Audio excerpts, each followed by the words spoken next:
السلام علیکم ورحمۃ اللہ تعالی وبرکاتہ۔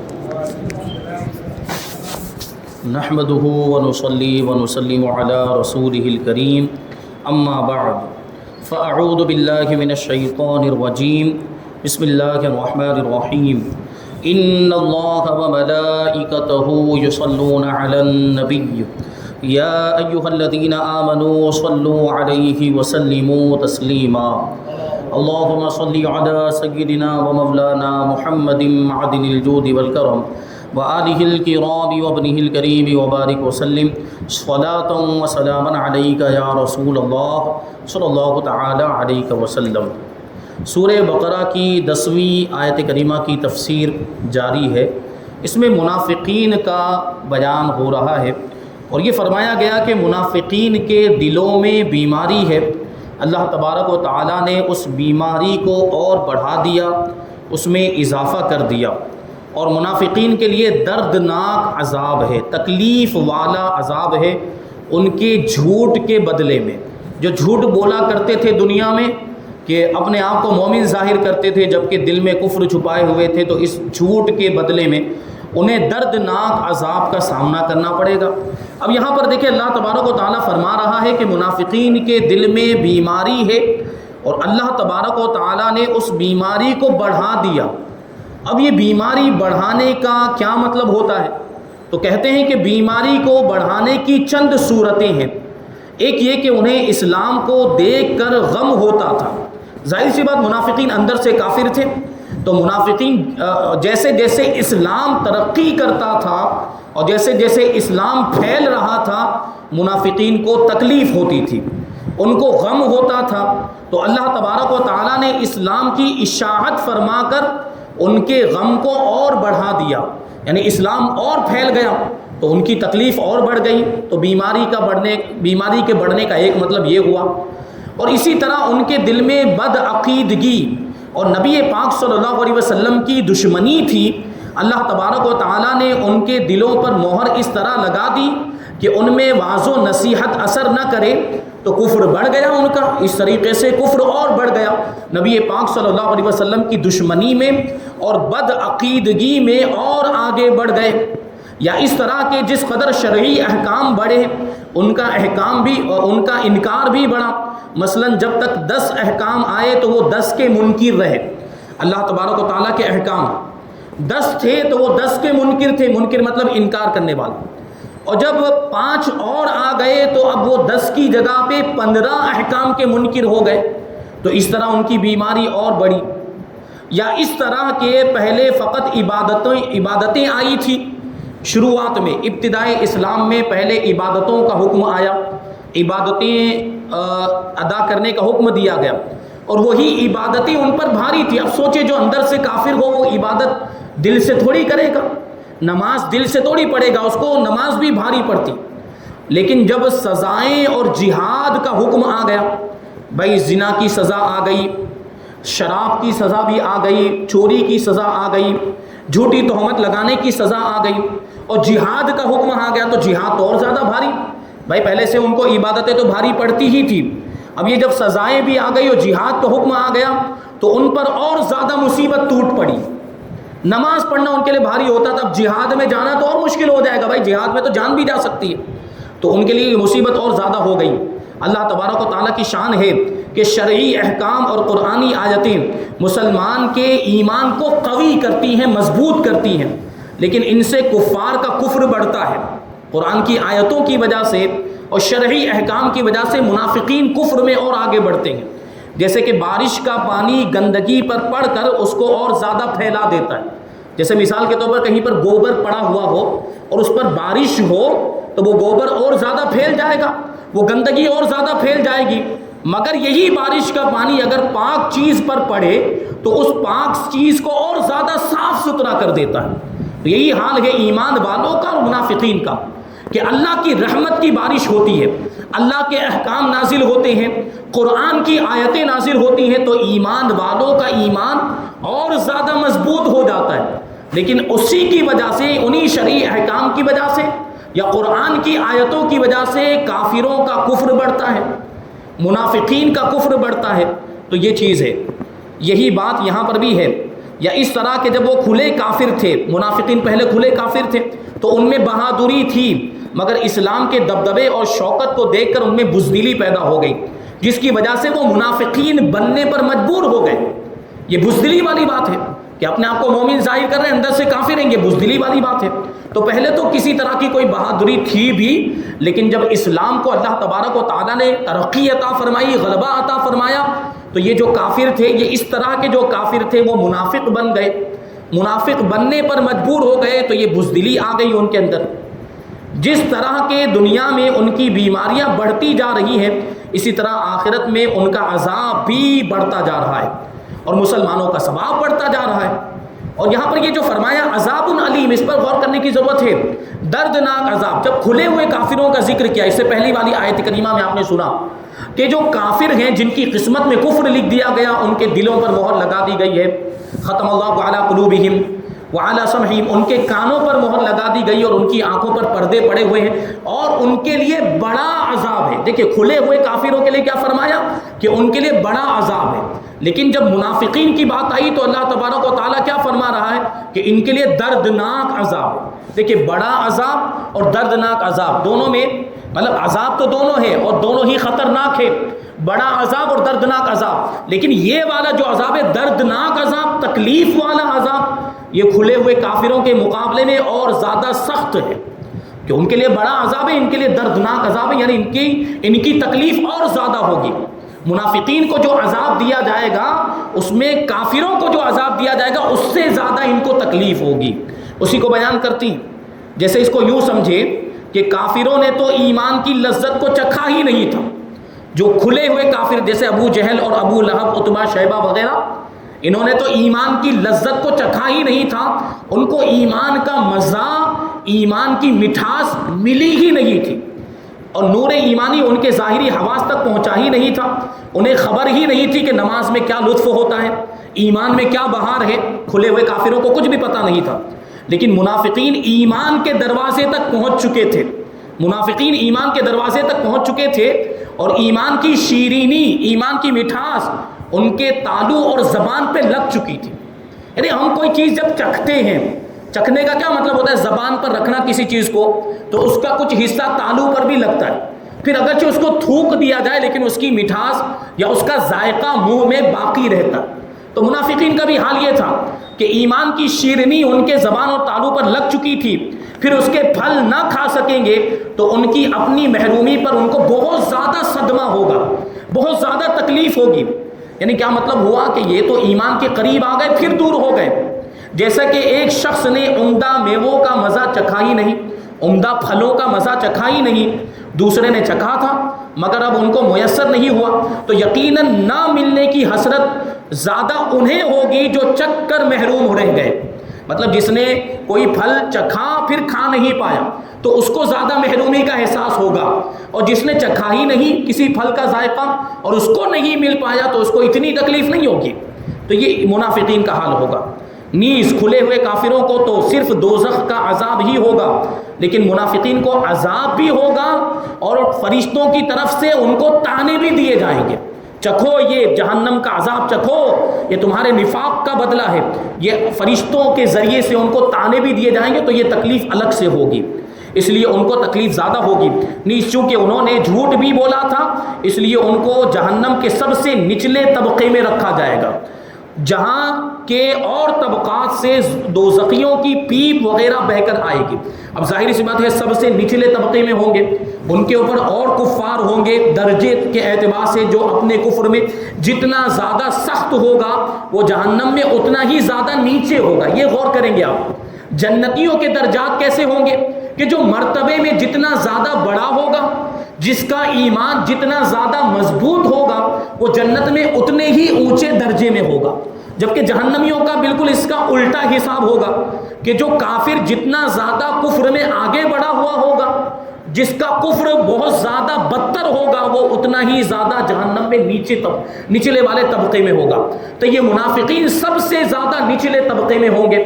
لوگ جہنم کی آگ میں جل رہے ہوں گے، جہنم کی آگ میں جلنے کی وجہ سے ان کے جسموں سے پیپ نکلے گا، خون نکلے گا، یہ سب چیزیں بدبودار چیزیں نکلیں گی، اور وہ بہہ کر ظاہر سی بات اوپر سے کوئی چیز بہتی ہے تو نیچے آتی ہے، تو وہ نچلے طبقے میں جائے گی، جہاں پر منافقین ہوں گے وہاں پر یہ اوپر والے کافروں کا پیپ وغیرہ بہہ کر آئے گا، اور وہی پیپ ان کو پلایا جائے گا۔ کن کو؟ منافقین کو پلایا جائے گا۔ سوچے پہلے ہی تو وہ جہنم میں جلنے کی تکلیف الگ سے، اور پیاس کی شدت ہوگی، اتنی زیادہ شدت ہوگی، پیاس کر رہے ہوں گے تو ان کو پانی تو نہیں دیا جائے گا پینے کے لیے، یہ کھولتا ہوا جہنمیوں کا پیپ دیا جائے گا۔ اس سے پیاس تو کیا بجھے، ان کی تکلیف میں اور زیادہ اضافہ ہو جائے گا۔ تو کفر کی وجہ سے ان کو یہ عذاب ہوا، اور فریب کی وجہ سے یعنی دھوکہ دہی کی وجہ سے یہ درد بھی ان کو پہنچے گا۔ اور یہ سب کیوں ہو رہا ہے؟ کیونکہ وہ جھوٹے تھے، نبی پاک صلی اللہ علیہ وسلم کو جھٹلاتے بھی تھے اور جھوٹ بولتے تھے، ایمان والوں کے سامنے کچھ اور بات کرتے تھے اور کافروں کے سامنے کچھ اور بات کرتے تھے، تو ان کے جھوٹ کے بدلے میں ان کو یہ عذاب دیا جائے گا۔ جھوٹ جو ہے وہ 3 طرح کا ہوتا ہے۔ پہلا جھوٹ کہ قول میں جھوٹ، بات میں جھوٹ، اس کا مطلب یہ ہوتا ہے کہ خلاف واقع خبر دے، جو چیز حقیقت میں کچھ اور ہے اور یہ اپنی زبان سے کچھ اور بولے۔ جیسے کہ مثال کے طور پر زید کے بارے میں خبر دینی ہے کہ زید آیا، جبکہ حقیقت میں زید آیا ہی نہیں ہے، تو یہ خبر جھوٹی ہوئی، یہ زبان کے ذریعے، قول کے ذریعے جھوٹ بولنا ہوا۔ زید نہیں آیا اور یہ کہہ رہا ہے کہ زید آیا۔ اور دوسرا جو جھوٹ ہوتا ہے وہ فعل کا جھوٹ ہوتا ہے، یعنی آدمی اپنے عمل کے ذریعے جھوٹ بولے۔ اور یہ جھوٹ کیسے ہوتا ہے کہ آدمی بولتا کچھ ہے اور ہے اور کرتا کچھ اور ہے، بولتا کچھ اور ہے اور کرتا کچھ اور ہے۔ منافقین کا بھی یہی حال تھا۔ اور تیسرے نمبر پر عقیدے کا جھوٹ ہے۔ عقیدے کا جھوٹ کا مطلب کیا ہے کہ غلط عقیدہ اپنے دل میں رکھتا ہے۔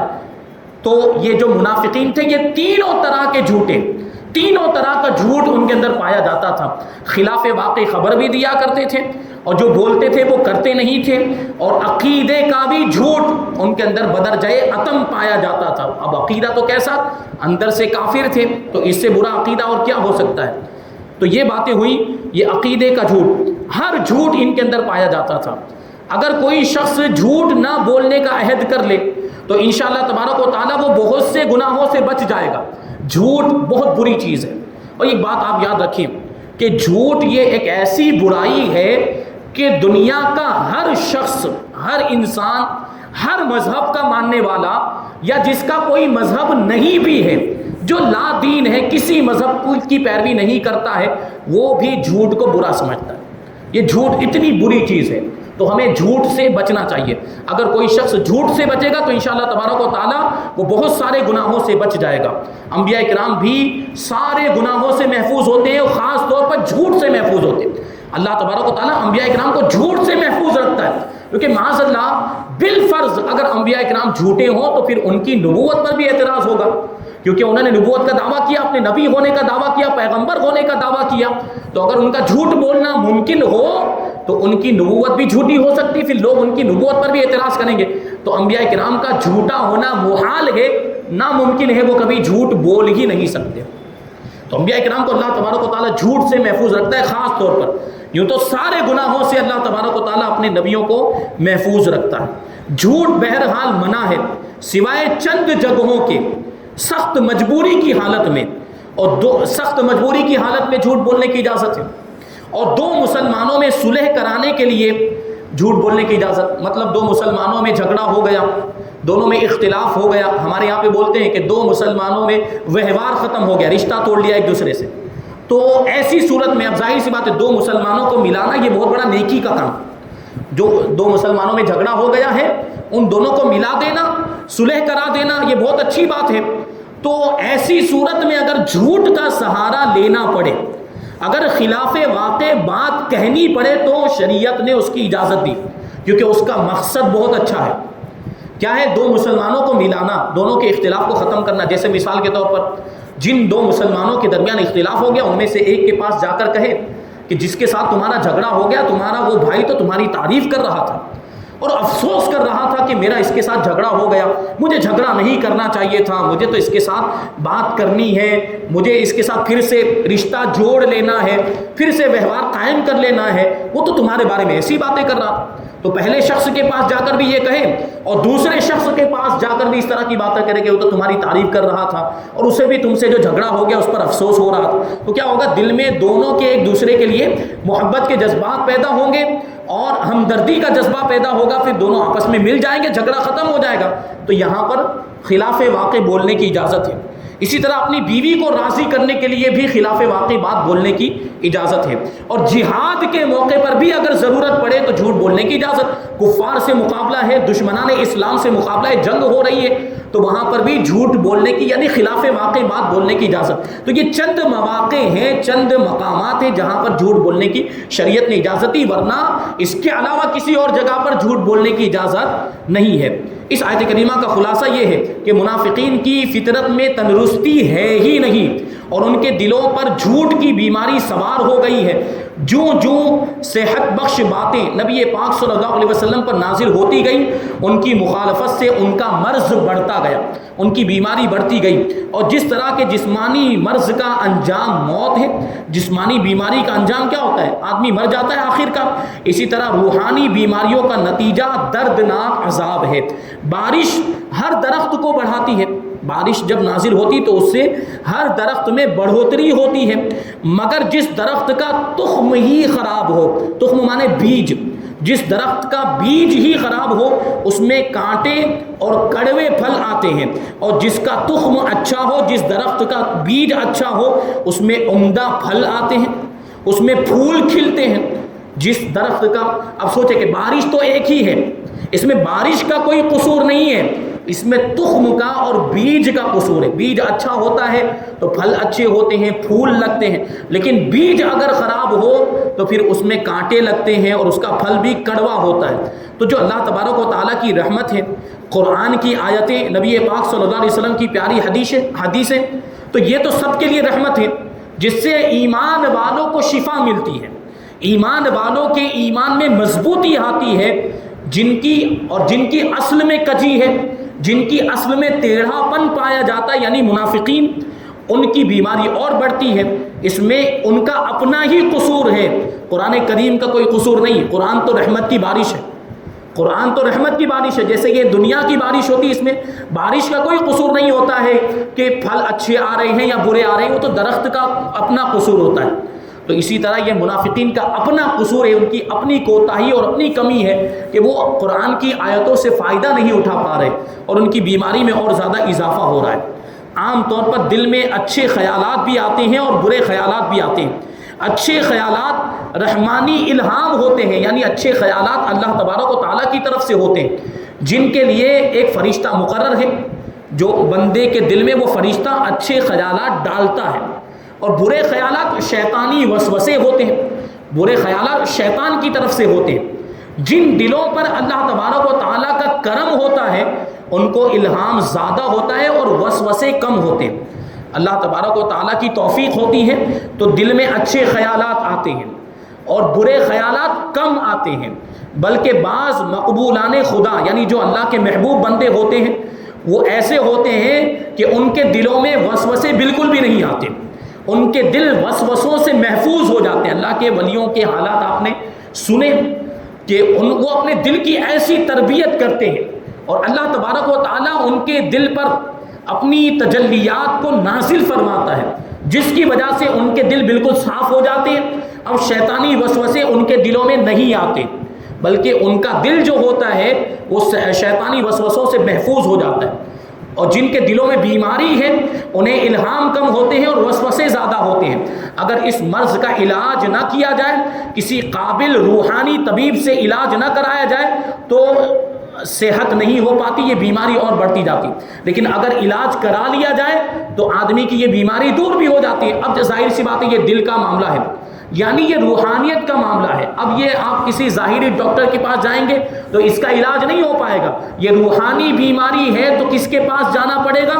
روحانی طبیب کے پاس جانا پڑے گا، روحانی ڈاکٹر کے پاس جانا پڑے گا۔ یعنی وسوسے زیادہ آتے ہیں اور الہام کم ہوتا ہے، اچھے خیالات کم آ رہے ہیں دل میں اور برے خیالات زیادہ آ رہے ہیں، تو کسی روحانی طبیب کے پاس جانا چاہیے اور اس کا علاج کروانا چاہیے۔ اب روحانی طبیب کا کیا مطلب ہوا؟ اللہ کے نیک بندے، اولیاء کرام اور اللہ کے مقبول بندے، متقی پرہیزگار لوگ جو عالم بھی ہوں، شریعت پر عمل بھی کرنے والے ہوں اور روحانیت میں بھی ویسا مقام رکھتے ہوں تو ان کی بارگاہ میں حاضر ہونا چاہیے. تو اس سے کیا ہوگا؟ یہ دل کی بیماری دور ہو جائے گی، پھر وسوسے آنا کم ہو جائیں گے، اچھے خیالات آنے زیادہ ہو جائیں گے. تو یہ کوشش کرنی چاہیے. اور اگر اس بیماری کا علاج نہ کیا جائے تو پھر کیا ہوگا؟ آدمی کی یہ بیماری اور بڑھتی چلی جائے گی، اور ہوگا کیا؟ پھر اچھے خیالات آنے بند ہو جائیں گے، برے خیالات ہی آتے رہیں گے، وسوسے ہی آتے رہیں گے. اور یہ تو بہت بری بات ہے. یہ روحانی ایک بہت ہی بڑی روحانی بیماری ہے. تو دیکھیں آگے کیا فرماتے ہیں کہ اس حد تک یہ مرض بڑھ جاتا ہے، اگر اس کا علاج نہ کرایا جائے تو یہ مرض بہت زیادہ بڑھ جاتا ہے کہ دل میں اچھے خیالات آنا ہی بند ہو جاتے ہیں. اور کبھی یہاں تک ترقی ہو جاتی ہے کہ برے کاموں کو اچھا سمجھنے لگ جاتا ہے اور اچھے کاموں کو برا سمجھنے لگ جاتا ہے. یہ بیماری اتنی بڑھتی ہے. اور بدکاروں کو عزیز رکھنے لگ جاتا ہے اور نیکوکاروں سے نفرت کرنے لگ جاتا ہے. جبکہ نیک لوگوں سے محبت ہونی چاہیے، برے لوگوں سے نفرت ہونی چاہیے. یہی دل کی موت ہے. اسی طرح بعض اوقات دل سے غیبی آواز آتی ہے جو انسان کو برائی سے روکتی ہے اور برے کام کرنے پر ملامت کرتی ہے، اس کو ڈانٹتی ہے. اللہ کے مقبول بندوں کی یہ آواز نہایت قوی اور مضبوط ہوتی ہے کہ وہ برے راستے پر آتے ہی نہیں، اور گناہوں کی زیادتی کی وجہ سے یہ آواز کمزور پڑ جاتی ہے، یہاں تک کہ رفتہ رفتہ یہ آواز بند ہو جاتی ہے. پھر غلط آوازیں آنے لگ جاتی ہیں اور گناہ کرنے پر آدمی کو خوشی محسوس ہونے لگ جاتی ہے، خوشی کی آواز نکلتی ہے. یہ دل کی موت ہے. اور اس آیت میں انہی بیماریوں کا ذکر ہو رہا ہے. جس طرح سے کہ بعض دوائیں اور بعض جگہوں کی آب و ہوا تندرستی بخشتی ہے، بعض دواؤں سے آدمی کو صحت مل جاتی ہے، شفا مل جاتی ہے، اور بعض جگہوں کی آب و ہوا کی بھی ایسی تاثیر ہوتی ہے کہ آدمی کی بیماری دور ہو جاتی ہے. کبھی ڈاکٹر یہ بھی کہتا ہے کہ بھائی آپ دوسری جگہ پہ کہیں دوسرے علاقے میں، پہاڑی علاقے میں، کسی اچھے علاقے میں جائیے گھومنے کے لیے، تو آب و ہوا چینج ہوگی، کلائمیٹ چینج ہوگا، تو آپ کی بیماری دور ہو جائے گی. تو آب و ہوا کا بھی اثر ہوتا ہے. اسی طرح بعض اعمال اور کسی جگہ کی آب و ہوا روحانی تندرستی دیتی ہے. اولیاء کرام کی زیارت اور ان کے مزارات پر حاضری دینے کا اسی لیے حکم ہے کہ وہاں کی آب و ہوا ایمان کے لیے بہت زیادہ فائدہ مند ہوتی ہے. یعنی روحانی بیماریاں دور ہوتی ہے. اللہ کے ولیوں کے مزارات پر جب ہم حاضری دیتے ہیں تو ظاہر سی بات ہے وہ جو جگہ ہے جہاں پر اللہ کے ولی آرام فرما ہے، وہاں پر اللہ کی رحمتوں کا نزول ہوتا ہے. جہاں اللہ کی رحمتیں نازل ہو رہی، ہم وہاں پر جائیں گے تو ہماری روحانی بیماریاں بھی دور ہو جائیں گے، دل مضبوط ہوگا، اور یہ ہمارے لیے بہت زیادہ مفید ہے. اور جس طرح بیمار آدمی طبیبوں کے پاس جانے کے لیے سفر کرتا ہے، ڈاکٹر کے پاس جانے کے لیے سفر کرتا ہے، کبھی ایسا ہوتا ہے کہ بھائی شہر کے ڈاکٹر علاج نہیں کر پائے تو دوسرے شہر میں جاتے ہیں، تو اسی طرح یہ اللہ کے ولیوں کے مزارات پر سفر کر کے جاتے ہیں ہم، تاکہ ہماری روحانی بیماریاں دور ہو جائے. یہی اس میں حکمتیں ہیں. اللہ کے ولیوں کے مزارات پر جو ہم حاضری دیتے ہیں تو اس میں بڑے فائدے ہیں. اللہ کے ولیوں کے مزارات پر حاضری دینے سے کیا ہوتا ہے؟ دل کی دنیا میں تبدیلی آتی ہے، انقلاب آتا ہے، اور روحانی بیماریاں دور ہوتی ہیں، نیکیوں کا جذبہ پیدا ہوتا ہے، اور برائیوں سے آدمی کے دل میں نفرت پیدا ہوتی ہے. یہی وجہ ہے نا کہ یہ جو بات بار بار کہی جاتی ہے کہ اچھے لوگوں کے ساتھ اٹھنا بیٹھنا چاہیے، برے لوگوں کے ساتھ اٹھنا بیٹھنا نہیں چاہیے. اچھے لوگوں کی صحبت اختیار کریں گے تو آپ خود بھی اچھے بن جائیں گے، اور برے لوگوں کی صحبت اختیار کریں گے تو پھر آپ بھی برے بن جائیں گے. ان کی عادتیں آپ کے اندر آ جائیں گی، کیونکہ صحبت کا اثر ہوتا ہے. آگے جو ایک بہت پیارا واقعہ اور ایک بہت پیاری حکمت لکھی ہے کہ یہ جو روحانی بیماریاں ہوتی ہیں ان کا علاج کیسے کیا جائے، وہ علاج کا طریقہ جو ہے وہ اس واقعے کے اندر ذکر کیا گیا. تو وہ واقعہ انشاءاللہ تبارک و تعالی ہم آئندہ درس میں شامل کریں گے، اور آنے والی آیت کریمہ یعنی آیت نمبر 11 کی تفسیر بھی ہم آئندہ درس میں شامل کریں گے. اللہ تبارک و تعالی کی بارگاہ میں دعا ہے کہ جو کوئی بھی بیان ہوا اس پر ہم سب کو عمل کرنے کی توفیق عطا فرمائے، اور نور قرآن سے ہم سب کے دلوں کو روشن اور منور فرمائے. وما علینا الا البلاغ.